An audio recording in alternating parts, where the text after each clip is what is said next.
ఎవరైతే ఫ్రంటల్స్ కు బాధ్యత వహించిందో అందరినీ కార్పొరేషన్ చైర్మన్లుగా, ఎమ్మెల్సీలుగా, ఎమ్మెల్యేలుగా, ఎంపీలుగా టికెట్లు ఇచ్చి పార్టీ బాధ్యత మోసిన వాళ్ళకి ప్రభుత్వంలో భాగస్వామ్యం ఉంటుంది అని చెప్పి ఈరోజు నిర్ణయం తీసుకున్నాం. మిత్రుడు జగ్గారెడ్డి గారు ఓడిపోయిన నిర్మలా జగ్గారెడ్డి గారిని జిల్లా పార్టీ అధ్యక్షురాలుగా చేసింది కాబట్టి ఒక ఎమ్మెల్యేకు మంత్రి పదవి ఇవ్వకపోతే టీజీఐఎస్సీ చైర్మన్ ఇస్తాం.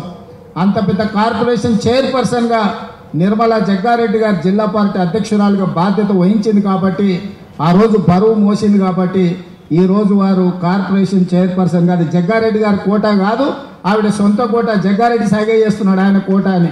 ఆయనకి ఏం సంబంధం లేదు. అక్క కష్టపడ్డది పార్టీకి, అక్క కష్టం మీదనే ఆవిడ చైర్పర్సన్ అయింది. మీరు వర్కింగ్ ప్రెసిడెంట్ కానీ ప్రమోషన్ అక్కడ వచ్చింది. అదే చెప్తున్నా, మీరు వర్కింగ్ ప్రెసిడెంట్ అయినా మీకు ప్రమోషన్ రాలే, జిల్లా ప్రెసిడెంట్కు ప్రమోషన్ ఇచ్చినాం. అంటే ఈరోజు ఈ సమావేశంలో ఉన్న మిత్రులందరికీ పార్టీలో నిర్మాణంలో మీరు భాగస్వాములు కావాలి. ఈరోజు మీకు పిసిసి అధ్యక్షుడు ఇచ్చే బాధ్యతను మీరు బాధ్యతాయుతంగా నెరవేర్చాలి. మీరు ఇప్పుడు వైస్ ప్రెసిడెంట్, జనరల్ సెక్రటరీ అయిపోయినాం కాబట్టి మా రాజకీయ జీవితం నల్లేరు మీద నడక అనుకుంటే మీ అపాయింట్మెంట్ 3 ఇయర్సే, గవర్నమెంట్ ఇంకా 4 సంవత్సరాలు ఉంటుంది. దాదాపు 3.5 సంవత్సరాలు, 6 నెలలు. ఎట్లాగూ 2029లో ఎన్నికలు వస్తాయంటుంది కాబట్టి ఇంకా 4 ఏళ్ళు ప్రభుత్వం ఉంటుంది. సరిగ్గా ఎన్నికల ముందు పనిచేయని వాళ్ళను తప్పకుండా పిసిసి అధ్యక్షుడు బాధ్యతల నుంచి తప్పిస్తాడని నేను సంపూర్ణంగా విశ్వసిస్తున్నా. అందుకే ఈరోజు ఇక్కడ ఉన్న వాళ్ళు గ్రామ కమిటీలు, మండల కమిటీలు, జిల్లా కమిటీల నిర్మాణంలో, పార్టీని బలోపేతం చేయడంలో, సంక్షేమ పథకాలను ప్రజల దగ్గరికి తీసుకెళ్లడంలో, సంక్షేమ పథకాలు అందని ప్రజలకు ఆ పథకాలను అందుబాటులోకి తీసుకొచ్చి వాళ్ళ తరఫున ప్రభుత్వంతో సమన్వయం చేయడంలో మీరందరూ బాధ్యత తీసుకోవాల్సిన అవసరం ఉన్నది. ఇవాళ రాబోయే స్థానిక సంస్థలలో నాయకుల ఎన్నికలు అయిపోయిన ఎమ్మెల్యేలు, ఎమ్మెల్సీలు, ఇప్పుడు కార్యకర్తల ఎన్నికలు రాబోతున్నాయి. కార్యకర్తల ఎన్నికల్లో ఎవరైతే కష్టపడతారో, కార్యకర్తలను కష్టపడి ఎవరైతే గెలిపించుకుంటారో వాళ్ళు తిరిగి నాయకులుగా రాష్ట్ర స్థాయికి ఎదుగుతారు. అందుకే ఈరోజు పార్టీ నిర్మాణంలో భాగస్వాములు కావాలి. స్థానిక సంస్థల ఎన్నికల్లో పార్టీ కార్యకర్తలను గెలిపించుకోవాలి. అప్పుడే పార్టీ బలోపేతం అవుతుంది. పార్టీ బలోపేతం అయితే రెండవసారి కాంగ్రెస్ పార్టీ తిరిగి అధికారంలోకి వస్తుంది. రెండవసారి అధికారంలోకి రావడం మీ చేతుల్లోనే ఉంది. ఇవాళ ఈ వేదిక మీద నుంచి నేను ఒక్క మాట చెప్పదలుచుకున్న మిత్రులందరికీ, 94 నుంచి 2004 వరకు 2 సార్లు తెలుగుదేశం పార్టీ ఆనాడు అధికారంలో ఉన్నది. 2004 నుంచి 2014 వరకు ఆనాడు కాంగ్రెస్ పార్టీ 2 సార్లు అధికారంలో ఉన్నది. 2014 నుంచి 2023 వరకు టీఆర్ఎస్ 2 సార్లు అధికారంలో ఉన్నది. 2023 నుంచి 2033 వరకు 10 సంవత్సరాలు కాంగ్రెస్ పార్టీ తప్పకుండా అధికారంలో ఉంటుంది. ఈరోజు ఎవరెవరైతే పార్టీ కోసం పనిచేస్తారో ఈ 10 సంవత్సరాలలో మిమ్మల్ని కాపాడుకున్న బాధ్యత పార్టీ తీసుకుంటుంది. మీనాక్షి నటరాజన్ గారు తీసుకుంటారు. ఈరోజు పార్టీకి ఆ తర్వాత తరం మీరు తెచ్చుకోవాలి. నేను 10 ఏళ్ళ అధికారాన్ని నడిపించే వరకు నేను బాధ్యత తీసుకుంటా. ఆ తర్వాత అధికారంలోకి తీసుకొచ్చి నడిపించాల్సిన బాధ్యత మీరందరూ తీసుకోవాలి. ఈరోజు మిత్రులారా, పార్టీ నిర్మాణంలో కీలక భాగస్వామ్యం తీసుకోండి. పార్టీని నిర్మించడంలో ముందు ఉండండి. ఇవాళ కాంగ్రెస్ పార్టీ జాతీయ స్థాయిలో సంక్షేమ పథకాలు కావచ్చు, ఆడబిడ్డలకు ఉచిత ప్రయాణం కావచ్చు, లేకపోతే ఆడబిడ్డలకు రుణమాఫీ 0% వడ్డీ కావచ్చు. ఈరోజు నిరుద్యోగ యువకులకు సంబంధించి దేశంలోనే మొదటి సంవత్సరంలో 60,000 ప్రభుత్వ ఉద్యోగాలు ఇచ్చిన రాష్ట్రం ఏదైనా ఉంది అని అంటే అది తెలంగాణ రాష్ట్రం. మన కాంగ్రెస్ పార్టీ అధికారంలోకి వచ్చిన తర్వాతనే సాధ్యమైంది. 10 సంవత్సరాలు వాళ్ళు ఉద్యోగాలు ఇవ్వలే. ఆనాడు నోటిఫికేషన్లు ఇస్తే పరీక్షలు లేవు, పరీక్షలు పెట్టే ప్రశ్నపత్రాలు జిరాక్స్ సెంటర్లలో పల్లి బఠానీలు అమ్ముకునే పరిస్థితి. పబ్లిక్ సర్వీస్ కమిషన్ అంటే అదొక దళారుల అడ్డగా మార్చింది. కానీ మనం వచ్చిన తర్వాత వీటన్నిటిని ప్రక్షాళన చేసి 60,000 ప్రభుత్వ ఉద్యోగాలు ఇవ్వడం జరిగింది. అదేవిధంగా విద్యకు సంబంధించి టీచర్ల బదిలీలు 10 ఏళ్ళు చేయలే, 16 సంవత్సరాలు ప్రమోషన్లు ఇవ్వలే. మనం అధికారంలోకి వచ్చిన ఎంబడే 35,000 మంది టీచర్లను బదిలీ చేసినాం, 22,000 మంది టీచర్లకు ప్రమోషన్లు ఇచ్చినాం, 11,000 మంది టీచర్ల నూతన నియామకాలు చేపట్టి విద్య మీద ఫోకస్ పెట్టి పేదవాడికి విద్యను అందించాలి, ఈ దేశ భవిష్యత్తు తరగతి గదుల్లో ఉంది అని చెప్పి ఈరోజు కాంగ్రెస్ పార్టీ నిర్ణయం తీసుకున్నది. సంక్షేమానికి సంబంధించి కూడా కాస్మెటిక్ ఛార్జెస్ మనం వచ్చిన తర్వాత 200% పెంచిన విద్యార్థులకు, డైట్ ఛార్జెస్ 40% పెంచినాం. రైతు రుణమాఫీ గురించి, రైతు భరోసా గురించి భట్టి గారు చెప్పిండ్రు. ఒక్క మాటలో చెప్పాలంటే 18 నెలల్లో రైతులకు 1,04,000 కోట్ల రూపాయలు ఖర్చు పెట్టిన ప్రభుత్వం దేశంలోనే కాంగ్రెస్ పార్టీ, తెలంగాణ ప్రభుత్వం. ఇట్లా విద్యకు సంబంధించి ఇంటిగ్రేటెడ్ రెసిడెన్షియల్ స్కూల్స్ కావచ్చు, ఇంటిగ్రేటెడ్ స్కిల్స్ యూనివర్సిటీ కావచ్చు, ఇంటిగ్రేటెడ్ స్పోర్ట్స్ యూనివర్సిటీ కావచ్చు, ఇట్లా ప్రతి విషయంలో ఈరోజు కాంగ్రెస్ పార్టీ ఆదర్శంగా నిలబడి ముందుకు వెళ్తుంది. కులగణనకు సంబంధించి 100 సంవత్సరాల కళ ఎవరు కూడా ధైర్యం చేయలేదు.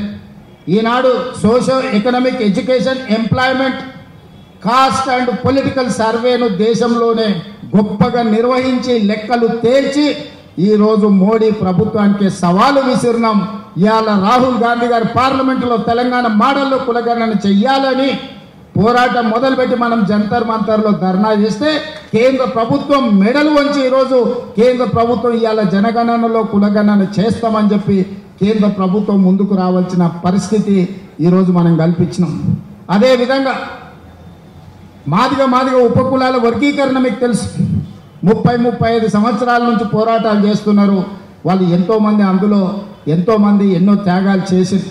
అలాంటి సమస్యకు శాశ్వత పరిష్కారం చూపించి ఈరోజు ఎస్సీ ఉపకులాల వర్గీకరణను దేశానికి ఆదర్శంగా ఉండేటట్టు ఈరోజు తెలంగాణ ప్రభుత్వము నిర్వహించి ఈరోజు మనం ముందుకు వెళ్తున్నాం. అందుకే మిత్రులారా, విద్యార్థులు కావచ్చు, నిరుద్యోగ యువకులు కావచ్చు, రైతులు కావచ్చు, అదేవిధంగా మహిళలు కావచ్చు, ఈరోజు రాష్ట్రంలో పెట్టుబడులు కావచ్చు, రాష్ట్రాన్ని అభివృద్ధి పదం వైపు నడిపించే తెలంగాణ రైజింగ్ 2047 విజన్ డాక్యుమెంట్ కావచ్చు, ఈరోజు దేశానికి తెలంగాణ రాష్ట్రాన్ని ఆదర్శంగా నిలబెట్టాలని అహర్నిశలు మేము ప్రయత్నం చేస్తున్నాం. ప్రభుత్వం నడిపించే సమయంలో కొంత ప్రభుత్వ నిర్వహణలో మేము కొంత సమయం ఎక్కువ ఇచ్చి ఉండొచ్చు. అందుకే ఈరోజు మీ అందరి మీద బాధ్యత ఉన్నది, ముఖ్యంగా అధ్యక్షుడి మీద బాధ్యత ఉన్నది. పార్టీ నిర్వహణలో మీరందరూ క్రియాశీలక పాత్ర పోషించాలి. ఇవాళ గ్రామ స్థాయి నుంచి రాష్ట్ర స్థాయి వరకు పార్టీని నిర్మించాలి. ఈరోజు ఈ దేశానికి కాంగ్రెస్ పార్టీ, తెలంగాణ రాష్ట్రం ఆదర్శంగా ఉండాలి. ఈ బాధ్యత మీరందరూ నిర్వహిస్తారని నేను సంపూర్ణంగా విశ్వసిస్తున్నా. ఇక్కడ ఉన్న వాళ్ళందరికీ నా సూచన ఒక్కటే, ఇవాళ చాలామంది జిల్లా పార్టీ ప్రెసిడెంట్లు, రాష్ట్ర స్థాయిలో బాధ్యత వహించిన వాళ్ళు ఎమ్మెల్సీలు, మంత్రులు, ఎంపీలు అయింది.